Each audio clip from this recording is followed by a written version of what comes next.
नशीले पिज्जा की साजिश, पार्टी में बेहोश एमडीएस छात्रा से दुष्कर्म, बंगाल से आरोपी गिरफ्तार।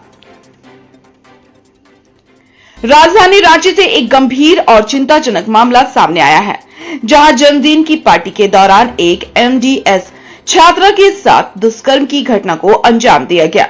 जानकारी के अनुसार जमशेदपुर की रहने वाली छात्रा रांची में दंत चिकित्सा की पढ़ाई कर रही थी। इसी दौरान उसे एक जन्मदिन पार्टी में बुलाया गया, जहां आरोप है कि उसे पिज्जा में नशीला पदार्थ मिलाकर दिया गया। पिज्जा खाने के कुछ ही देर बाद छात्रा को चक्कर आने लगे और वो बेहोश हो गई। आरोप है कि इसी दौरान आरोपी दानिश ने उसकी बेहोशी का फायदा उठाते हुए उसके साथ दुष्कर्म किया। होश आने पर छात्रा ने अपनी तबीयत खराब पाई और पूरी घटना की जानकारी दी।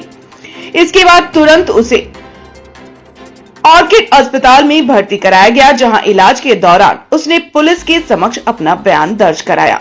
मामले को गंभीरता से लेते हुए पुलिस ने त्वरित कार्रवाई की और फरार आरोपी को पश्चिम बंगाल से गिरफ्तार कर लिया। कोर्ट से ट्रांजिट रिमांड पर रांची लाकर उससे पूछताछ की गई और बाद में उसे न्यायिक हिरासत में भेज दिया गया। पुलिस के मुताबिक घटना के समय पार्टी में 2 अन्य युवक भी मौजूद थे, जिनकी भूमिका की जांच जारी है। वहीं पीड़िता का परिवार न्याय की मांग कर रहा है।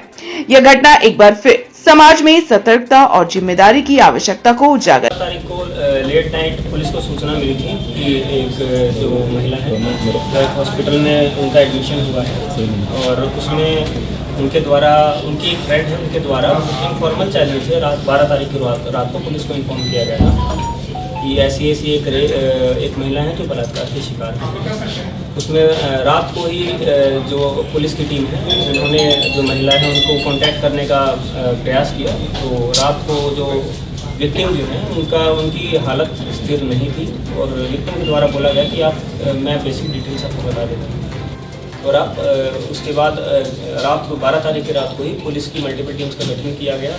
अलग अलग थानों की टीम्स को बोला गया कि उन्होंने एक्यूज का नाम बताया और एक्यूज को ट्रेस करने के लिए रात को ही प्रयास जो है पुलिस के द्वारा शुरू किया गया।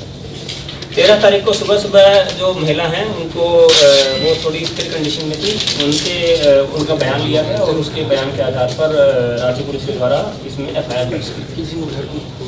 जब इसमें एफआईआर जब ये दर्ज की गई तो ये पाया जो मेन एक्यूज और उनके जो साथी हैं वो रांची से भागने की कोशिश कर रहे हैं और उनको इंटरसेप्ट करके बंगाल से उनको गिरफ्तार किया। और इसमें उनके द्वारा बताया गया कि ये 9 तारीख को एक बर्थडे पार्टी उनकी बेस्ट फ्रेंड है उसकी बर्थडे पार्टी सेलिब्रेट करने के लिए वो गई थी। बर्थडे पार्टी सेलिब्रेट करने के दौरान रात को उनकी तबीयत थोड़ी बिगड़ी और हो सकता है उनके द्वारा संदेह भी जताया गया है कि हो सकता है कि उनको बर्थडे पार्टी में कुछ नशीला पदार्थ दिया गया हो, क्योंकि केक खाने के बाद और पिज़्ज़ा खाने के बाद भी उनकी तबीयत थोड़ी बिगड़ी थी और ज़्यादा बिगड़ी थी और उनको अनकॉन्शियसनेस होने लगा था और उनको शिवरिंग होने लगी थी। जिस चीज़ का फ़ायदा उठाकर एक दानिश नाम के जो व्यक्ति हैं उन्होंने रात को उसके रूम में ज़बरदस्ती किया उनके साथ और रात को उनके साथ बलात्कार किया। महिला से जब पूछा गया कि आपने इतना लेट इन्फॉर्म क्यों किया तो जो विक्टिम है वो काफ़ी डर गई थी। उन्होंने लेकिन जो जिसकी बर्थडे पार्टी में वो गई थी होली विश्वकर्मा, तो अपनी फ्रेंड को उन्होंने सूचित किया था नेक्स्ट डे मॉर्निंग ही।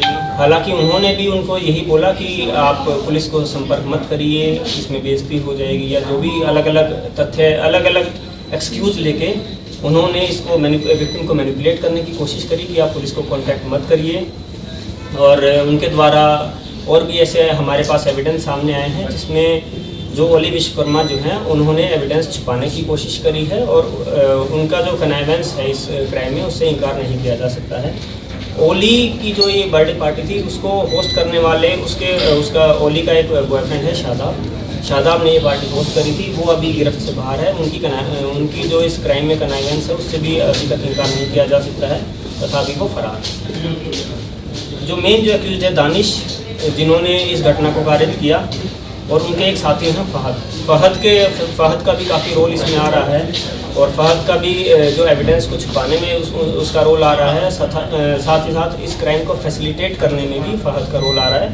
इसी कारण से 3 व्यक्तियों को गिरफ्तार करके पुलिस के द्वारा उनको जेल भेजा जा रहा है, जिसमें जो मुख्य अभियुक्त हैं मोहम्मद दानिश जो हिमपीढ़ी के रहने वाले हैं, मोहम्मद फहद मलिक जो लोअर बाजार थाना क्षेत्र के अंतर्गत रहने वाले हैं, और तीसरी जो ओली विश्वकर्मा जो उनकी जो बेस्ट फ्रेंड है जो विक्टिम की, उनको भी गिरफ्तार करके पुलिस के द्वारा न्यायिक अभिरक्षा में भेजा गया। इसमें रोल नहीं आया है।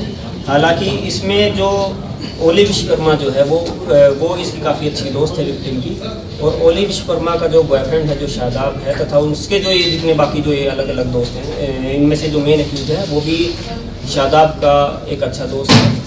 और रात में ही जब इनके द्वारा पार्टी की गई तथा इनके द्वारा आपस में जो भी बातचीत हुई, उसके बाद उनके जब तबीयत बिगड़ने लगी उस लड़की की, या कुछ खाना उसको खाना खाने के बाद एक और चीज़ इसमें सामने आई कि जो हुई है वो 9 तारीख की रात में हुई है, और पुलिस को और ये एक प्राइवेट स्पेस में घटना हुई है, प्राइवेट रूम में घटना हुई है, और उस घटना होने के पश्चात जो उनकी जो बेस्ट फ्रेंड है और जो बाकी लोग जो वहाँ पर उस पार्टी में जो साथ में थे, उनके द्वारा भी जितने भी जो घटनाक्रम है उसको छुपाने का प्रयास किया गया है, तथा साक्ष्यों का जितने भी एविडेंस हैं उनको कुछ एविडेंस को मिटाने का भी प्रयास किया गया है। और पुलिस के पास जो घटना जब रिपोर्ट हुई है वो 12 तारीख को लेट नाइट रिपोर्ट हुई है। तो जितना जो आप बोल रहे हैं कि जो पिज़्ज़ा जो है उसमें कुछ नशीले पदार्थ थे, या फिर जो उनको जो खिलाया गया उसमें क्या क्या रोल है, उस पर अभी जो पुलिस अलग अलग एंगल से जांच कर रही है। जो रेलिवेंट जो सीजर्स जो पुलिस के द्वारा किए जाने थे वो सेम डे ही, जैसे ही घटना रिपोर्ट हुई सेम डे ही पीओ विजिट करके पुलिस के द्वारा सारे जो सीजर्स हैं वो किए जा चुके हैं, और जो जिन सीजर्स के बारे में हम मीडिया में अभी लिख नहीं कर सकते। जो मेन एक्यूज है दानिश और फहद, ये जो विक्टिम को मिला के 5 लोग। विक्टिम और एक्यूज में कोई जान पहचान पहले से थी या सिर्फ फ्रेंड के जरिए वहाँ दी? जो एक एक्यूज जो ओली विश्वकर्मा है उनके साथ उनकी तो वो बेस्ट फ्रेंड है। हालांकि जो बाकी एक्यूज हैं उनके साथ ना कभी उनका कोई कांटेक्ट हुआ था, ना कोई कम्युनिकेशन इस्टेब्लिश था, कोई कम्युनिकेशन नहीं था उनके। ओली विश्वकर्मा कहाँ की? ओली विश्वकर्मा जो है ये बंगाल की रहने वाली हैं, और ये अभी यहाँ जगन्नाथ थाना जगन्नाथपुर एरिया में यहाँ रह रही। ठीक है।